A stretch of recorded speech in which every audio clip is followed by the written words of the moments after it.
نفس کی تین قسمیں قرآن کریم میں اللہ رب العزت نے بیان کی ہیں۔ ایک یہ آیت ہے 13ویں پارے کی پہلی آیت۔ ایک سورہ قیامہ میں اللہ فرماتے ہیں لا اقسم بیوم القیامہ ولا اقسم بالنفس اللوامہ،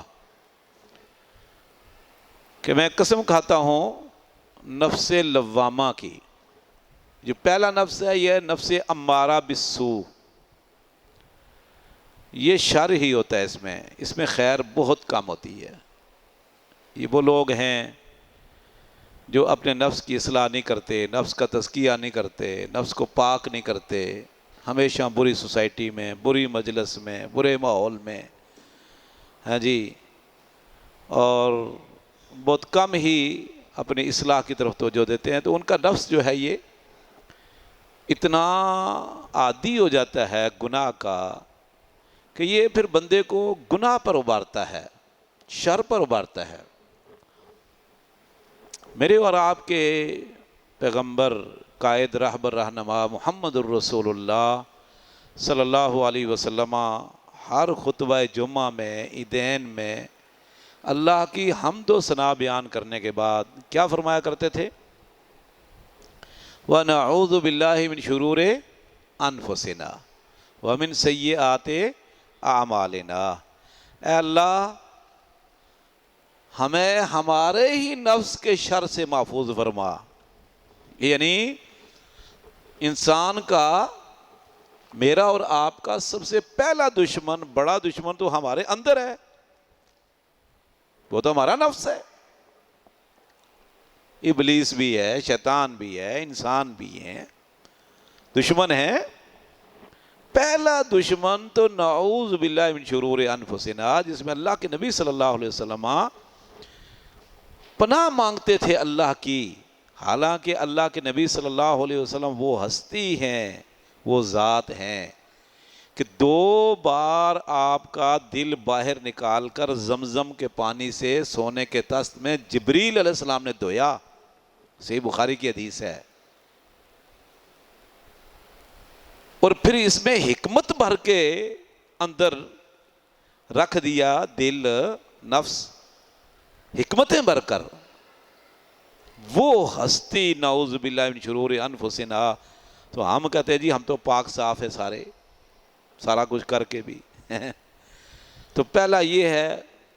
دوسرا نفس لوامہ، نفس لوامہ کہ بندے کو ملامت کرتا ہے، اس کو کہتے ہیں ضمیر۔ اگر انسان کے اندر ضمیر زندہ ہو نا، ضمیر میں غیرت ہو، ضمیر میں حیات ہو، ضمیر میں روحانیت ہو، تو وہ جو ضمیر ہے نفس لوامہ، وہ بندے کو جھنجھوڑتا ہے۔ بندے سے گناہ ہو جاتا ہے، انسانی بشری تقاضے کے مطابق جذبات میں گناہ ہو جاتا ہے، بعض اوقات نادانستگی سے گناہ ہو جاتا ہے۔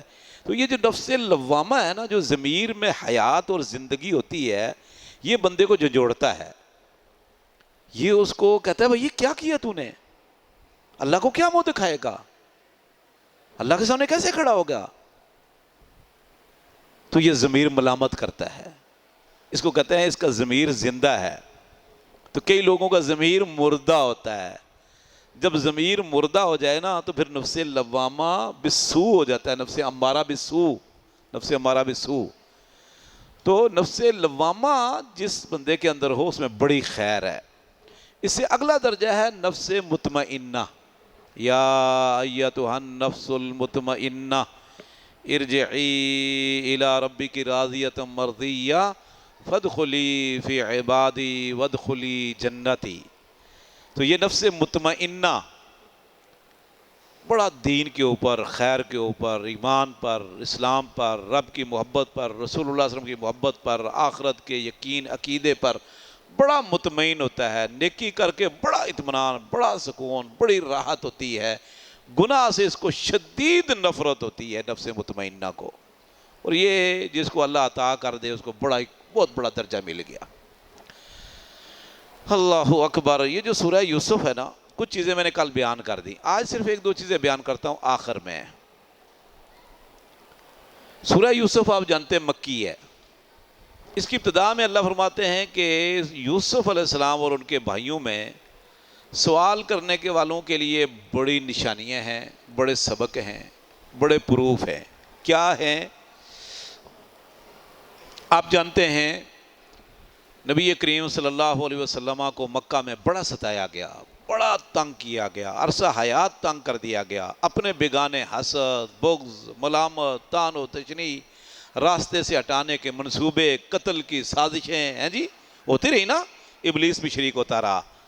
اچھا، پھر صحابہ کرام کو بھی بے شمار مسائل، اپنے بیگانوں کا حسد، بدگمانیاں، یہ سارا کچھ مشرکین مکہ اپنی برادری کے لوگ کرتے رہے۔ اس موقع پر اللہ نے سورہ یوسف اتاری۔ ایک تو مشرکین مکہ کو یہودیوں نے، بلکہ مشرکین مکہ نے یہودی سے پوچھا کہ سوال بتاؤ ہم سے کریں محمد صلی اللہ علیہ وسلم سے۔ ایک سوال یہ کیا کہ یوسف علیہ السلام تو فلسطین میں رہتے تھے، کیونکہ یوسف علیہ السلام کے والد تھے یعقوب، یعقوب علیہ السلام کے والد تھے اسحاق علیہ السلام، اسحاق علیہ السلام کے والد تھے ابراہیم علیہ السلام، تو یہ تو یوسف علیہ السلام پڑپوتا ہوا ابراہیم علیہ السلام کا، تو یہ فلسطین ان کا آبائی علاقہ ہے، فلسطین شام میں ہی ان کے ساری زندگیاں گزری ہیں، تو یہ یوسف مصر میں کیوں چلے گئے؟ یہ سوال نبی کریم صلی اللہ علیہ وسلم سے مشرکین مکہ نے یہودیوں کی پڑھائی پر اور تلقین پر کیا، انہوں نے ابھارا۔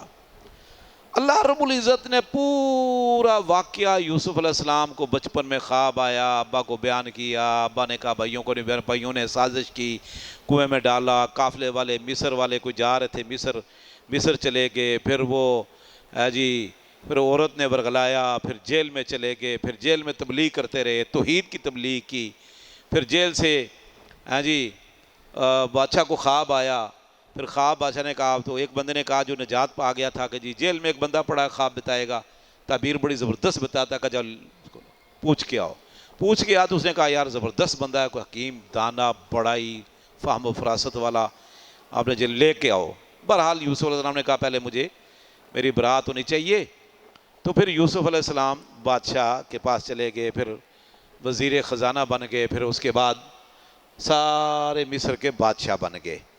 تو اس طرح پھر 11 بھائی پہلی مرتبہ غلہ لینے کے لیے آئے، تو یوسف علیہ السلام چونکہ بیت المال کے چیئرمین تھے، بلکہ پورے وزیر خزانہ تھے، لسٹیں دیکھ رہے، کیونکہ قحط پڑ گیا نا، پہلے 7 سال خوب غلہ ہوا، یوسف علیہ السلام نے پورے مصر سے جو اضافی غلہ تھا لوگوں سے وہ بھی خرید لیا، دیگر ملکوں سے بھی خرید لیا، سٹور بھر گئے، خزانے بھر گئے۔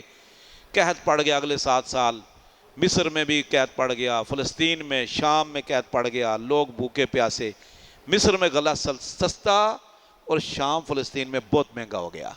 خبریں پھیل گئی کہ مصر میں کوئی بادشاہ بڑا رحیم ہے، بڑا مشفق مہربان ہے، بڑا ہی زبردست حکیم دانا ہے، تو وہ غلہ سستا دیتا ہے اور بڑی فراوانی ہے وہاں۔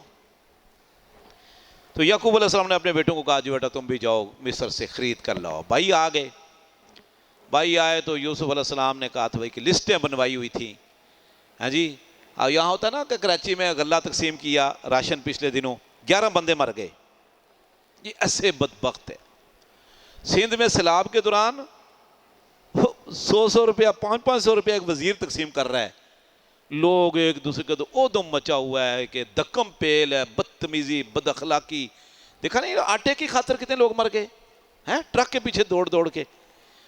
واللہ میں آپ کو کیا بتاؤں، سیلاب میں خود گیا اندرون سندھ، میں گیا بدین، میرپور خاص، جڈو، یہ سارے علاقوں میں گھوم کے آیا، اور دوسرے علاقوں میں ہمارے بھائی جاتے رہے، ہم نے دیکھا اللہ کے فضل و کرم سے جہاں 3-4 بڑی تنظیمیں، مذہبی تنظیمیں ریلیف کا کام کر رہی تھیں، وہاں ہمارے بھائیوں نے بہت کام کیا، میں دیکھ کر آیا، ایسا منظم، واللہ کئی لوگ ایسے ہیں جو گھر سے نکلے ہی نہیں، پورا جڈو ڈوبا ہوا تھا پانی میں، گھروں کے اندر پانی چلا گیا گندا، تو وہ چھتوں پر بیٹھے ہوئے ہیں، وہاں کون آ کے دے؟ بھائی باہر جائیں گے، لائن لگیں گے، دھکے کھائیں گے، تو ہمارے بھائیوں نے لسٹیں بنائی، ایک بندے کے گھر میں کھانا پہنچایا، پکایا، میڈیکل سہولتیں میسر کی۔ تو میں یہ یوسف علیہ السلام کا واقعہ پڑھ رہا تھا کہ سبحان اللہ، صرف مصر ہی نہیں، مصر بہت بڑا ملک ہے، شام، فلسطین، آس پاس کے سارے ملکوں کے لوگ آ رہے۔ یوسف علیہ السلام نے کہا جی بھی لسٹیں بناؤ کنبے کے حوالے سے، ایک لسٹ درخواست آئی کہ جی ہمارے حالات بڑے ٹھیک نہیں ہیں، تو تھوڑی بہت رقم ہم جمع کر کے لائے ہیں، تو ہمارے 11 ہم افراد ہیں اور ایک ابا ہیں، ہاں جی یعقوب، اور ہماری امی ہیں، ستیلی ماں تھی، حقیقی ماں تو فوت ہو گئی تھی غالباً۔ تو یوسف علیہ السلام نے دیکھا، انہوں نے کہا لگتا ہے یہ میرے بھائی ہیں، وہ بولے ان کو اندر بھیجو وزیر صاحب کے پاس، بادشاہ کے اندر آئے تو پہچان لے، وہم لہو منکرون، بھائی نہیں پہچان سکے، بھائیوں کے وہم و گمان بھی نہیں تھا کہ یہ بادشاہ بن جائے گا جو کنویں میں ڈال کے آئے تھے، بدبخت۔ بولا یہ جو نیچے لکھا ہوا ہے بنیامین، یہ بھی نہیں آیا، اور یعقوب جو تمہارے ابا ہے وہ بھی نہیں آئے، کہ جی ابا ہمارے بہت بوڑھے ہو گئے وہ تو چل نہیں سکتے، تو بہرحال بنیامین اس لیے نہیں آیا کہ ابا جان کہہ رہے تھے کہ نہیں یار تم اس کو چھوڑ دو، میرے پاس رہے گا، یہ چھوٹا ہے تو تم جاؤ۔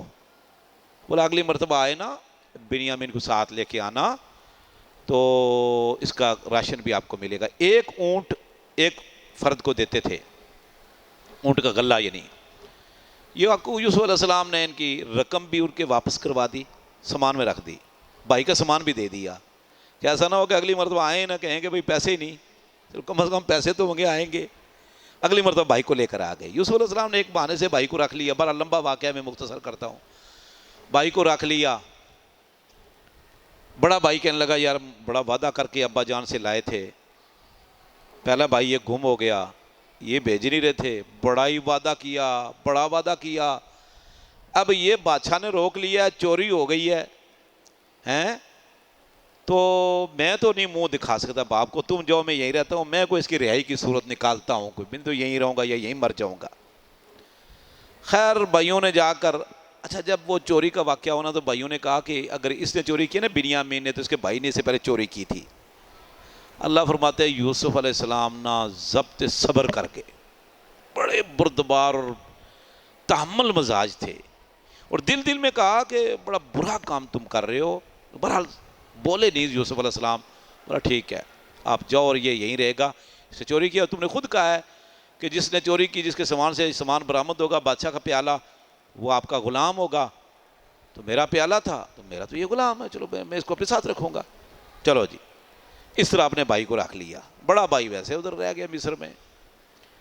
واپس گئے، جا سارا کوئی ابا جان کو سنایا، سبحان اللہ، یعقوب علیہ السلام کا صبر دیکھو، ایک بیٹا بچپن میں گم ہو گیا، دوسرا بیٹا ابھی جدا ہو گیا، واللہ المستعان علی ما تصفون، صبر جمیل، یہی کہتے رہے، لیکن شدید غم کی وجہ سے بینائی چلی گئی یعقوب علیہ السلام کی، بینائی جاتی رہی، اتنا شدید غم، سبحان اللہ۔ لوگ کہتے ہیں انبیاء غیب جانتے ہیں،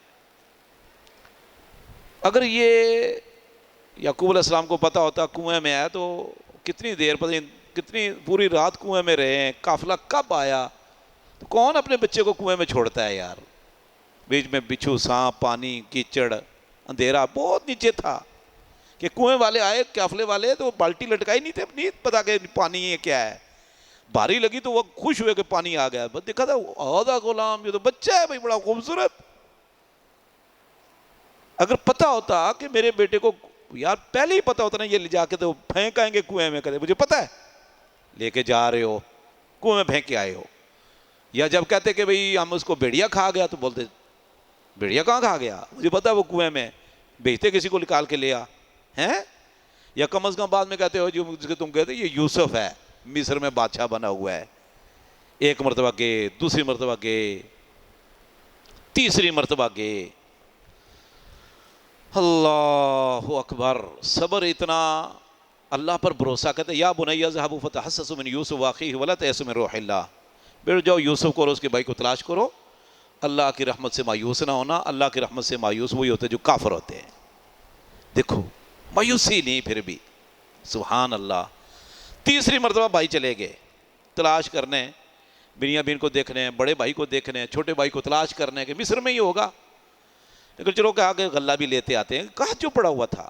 تیسری مرتبہ گئے نا تو کہنے لگے جی بادشاہ سلامت، ہمارے گھر کے حالات بالکل ٹھیک نہیں، ابا جان بڑے پریشان ہیں، گھر کے بڑی تنگی تکلیف، بڑے مسائل، آپ بڑا صدقہ کرنے والے ہیں، بڑے محسن ہیں، بڑے نیک ہیں، بڑے اچھے اعلیٰ کردار کے مالک ہیں، ہمیں تھوڑا غلہ بھی دیں۔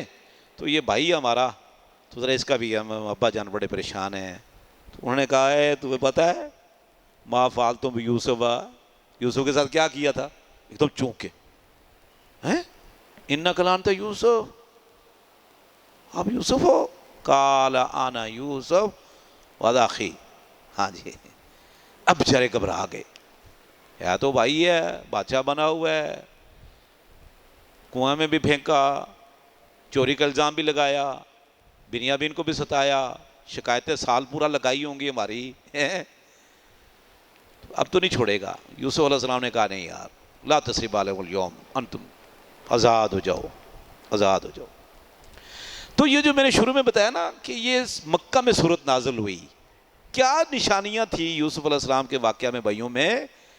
اللہ نے اپنے نبی کو، ایمان والوں کو بتایا کہ جس طرح یوسف کے ساتھ بھائی حسد کرتے تھے، آپ کے ساتھ اپنی برادری کے لوگ حسد کرتے ہیں۔ ان کو قتل کرنے کے منصوبے، آخر کنویں میں پھینکا، آپ کو بھی قتل کرنے کے منصوبے۔ جس طرح یوسف علیہ السلام مصر کے بادشاہ بن گئے، عنقریب آپ بھی بادشاہ بننے والے ہو۔ جب یہاں سے نکلو گے، وہ فلسطین سے نکلے تو مصر کے بادشاہ، آپ مکہ سے نکلو گے تو مدینے کے بادشاہ بنو گے، انشاءاللہ پوری دنیا کے بادشاہ بنو گے انشاءاللہ۔ پھر جیسے یوسف علیہ السلام کے پاس بھائی آئے تھے معذرت کرتے ہوئے اور گھبرا گئے، ایک وقت آئے گا کہ آپ آئیں گے، مکہ فتح کریں گے، اور یہ مشرکین مکہ صف بستہ ہاتھ باندھے آپ کے سامنے کھڑے ہوں گے کہ اب ہمارا کیا ہوگا۔ اور ایسے ہی وہ اللہ کے نبی صلی اللہ علیہ وسلم نے مکہ فتح کیا، بیت اللہ سے 360 بت باہر نکالے، جاء الحق وزہق الباطل ان الباطل کان زہوقا، آیتیں پڑھی تو بیت اللہ پاک کروایا، 2 رکعتیں پڑھ کر باہر نکلے، دیکھا بڑے بڑے صنادید قریش، بڑے بڑے چودھری وڈیرے سردار جناب مشرکین سارے کھڑے ہیں ہاتھ باندھ کر، اور انتظار میں کہ اب اللہ کے رسول باہر نکلیں گے اور اشارہ کریں گے ان کی گردنیں اتارو، یہ مجھے تنگ کیا کرتے تھے، ان عرصہ حیات مسلمانوں پر تنگ کر دیا تھا، باغی ہیں یہ اللہ کے دشمن ہیں، مارو ان کو تمہاری گردنیں اتر جائیں گی۔ آپ نے باہر نکل کے دیکھا صاحب میں کھڑے، پوچھا کہ اب ہاں بھائی کیا خیال ہے؟ بولا جی آپ رحمت اللہ عالمین ہے۔ دیکھو پہلے رحمت اللہ عالمین نہیں مانتے تھے، آج گرفتار ہو گئے نا تبھی نیچے لگے ہوئے ہیں۔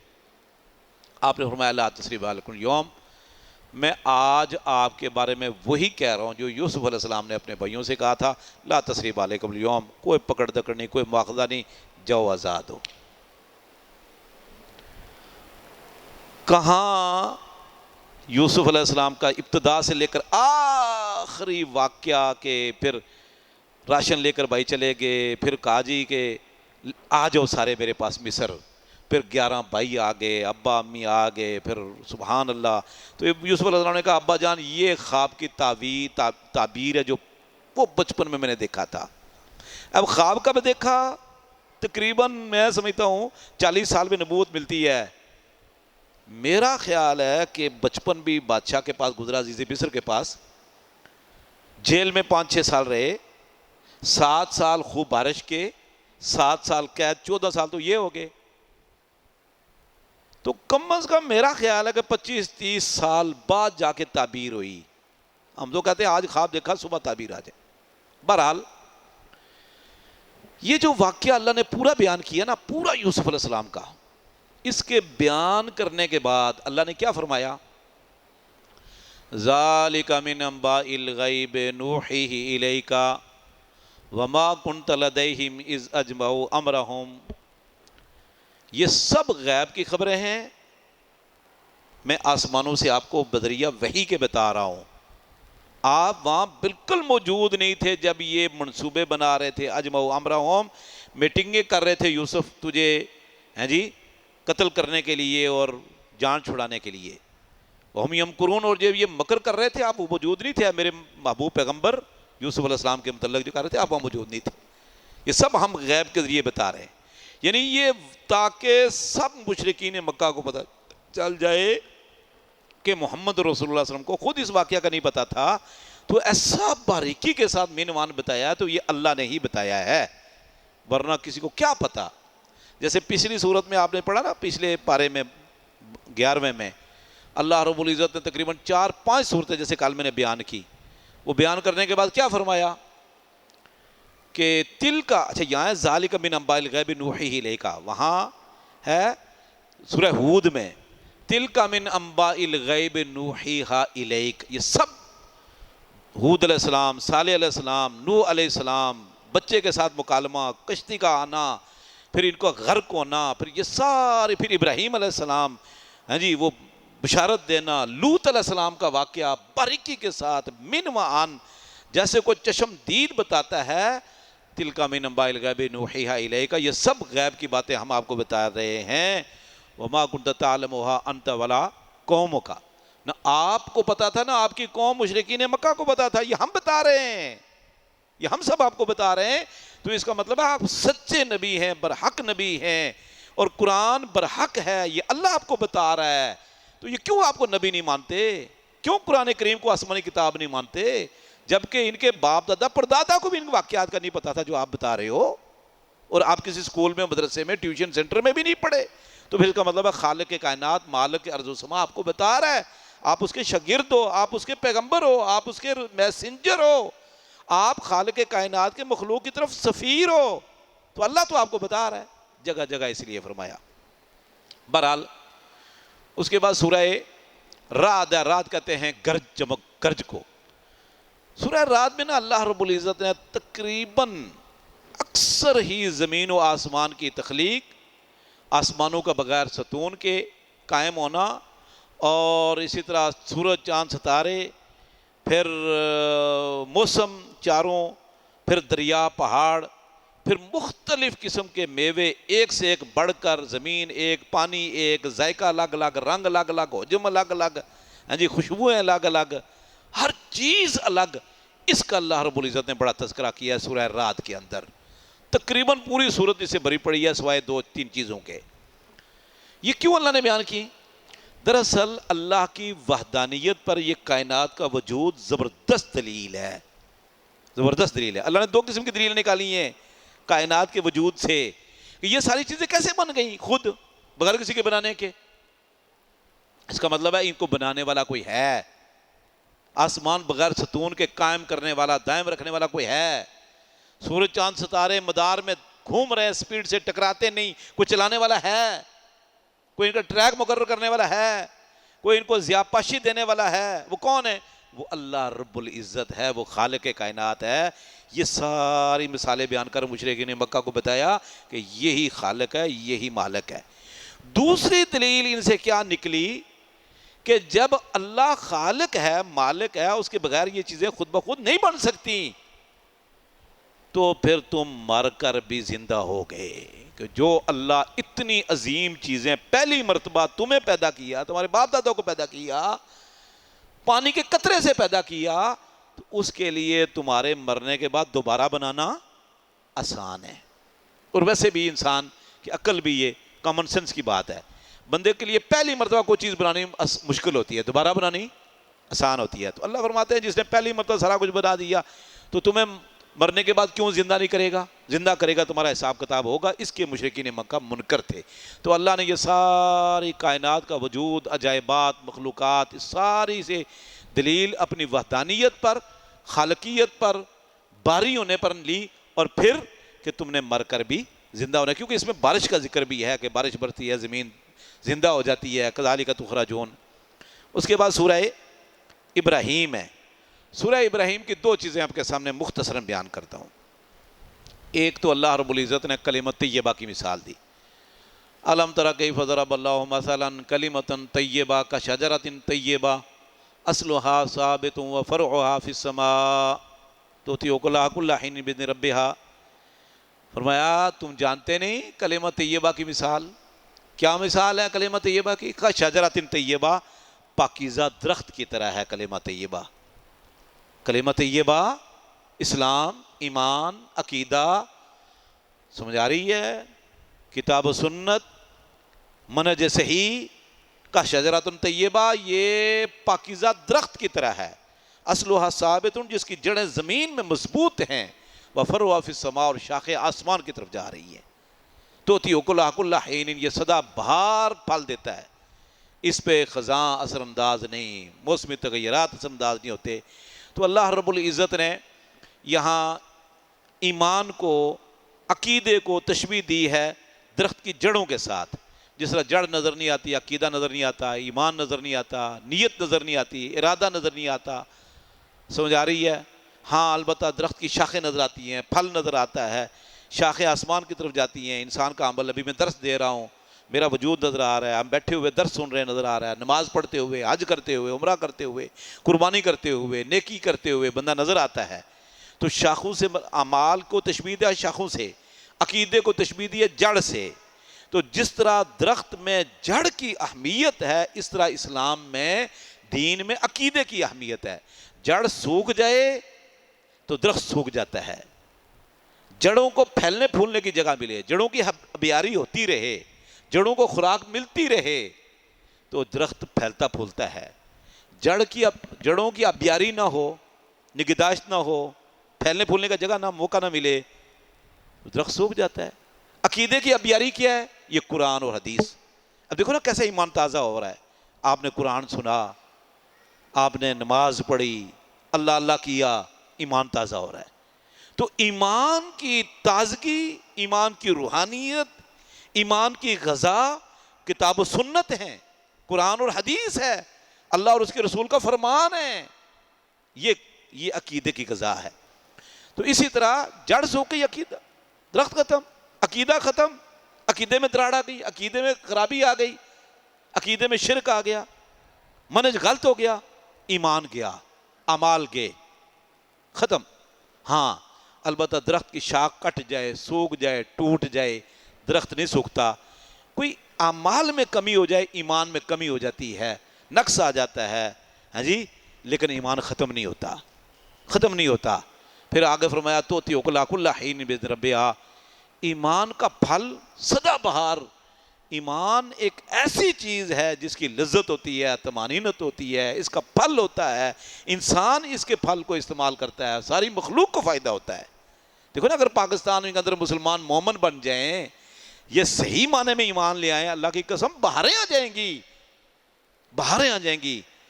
وہ وقت آئے گا پھر تو آپ روڈوں پر آدمی جناب نہیں سویا ہوگا، کسی کو پرواہ نہیں، کو قتل کرے گا. آدمی اپنا سامان گھر سے باہر رکھ کر سو جائے گا، کوئی چور کر نہیں آئے گا. جیسے مدینے میں ایمان کی باریں تھیں، سبحان اللہ، بھائی بھائی ایک دوسرے کی جان کے محافظ، عزتوں کے محافظ، مال کے محافظ، ہیں جی، ہر چیز کے محافظ بن گئے تھے ماشاءاللہ. ایک دوسرے کو پر جان نچھاور کرنے والے بن گئے تھے. ایسا معاشرہ پر ایمان کا پھل ہوتا ہے، ایمان کا ثمر ہوتا ہے. اگلی آیت میں اللہ فرماتے ہیں مثل کلمۃ خبیثہ کشجرۃ خبیثہ تسقط من فوق الارض ما لها من قرار. جو گندا خبیث کلمہ ہے نا، گندا خبیث عقیدہ ہے، شرک ہے، بدعات ہیں، خرافات ہیں، فرمایا اس کی مثال کا شجرۃ خبیثہ، خبیث درخت کی طرح ہے جو زمین کے اوپر اوپر اوپر ہوتا ہے. ما لها من قرار، کو جڑیں نہیں ہوتی. بندے کے پاؤں لگا اکھڑ گیا، جانور کا پاؤں لگا اکھڑ گیا، آندھی آئی اکھڑ گیا. ما لها من قرار. جو گندے عقیدے کی بنیاد پر جو اعمال آتے ہیں نا، فرمایا ان کی ایسی ہے جو جڑوں کے بغیر بیل ہو، جڑوں کے بغیر بیل ہو. کچھ لوگ کہتے ہیں سے مراد تمہ ہے، یعنی حنزلہ، یہ جس کو کیا کہتے ہیں اردو میں اندرائن. بعض علماء نے لکھا، عبدالسلام بھٹوی صاحب نے کہ یہ درست نہیں، اس کا بھی فائدہ ہے.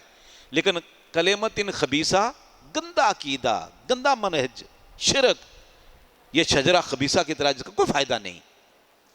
تو جس کی جڑ نہیں درخت کی، بتاؤ اس کی شاخیں آسمان کی طرف جائیں گی؟ اس کے اوپر پھل لگے گا؟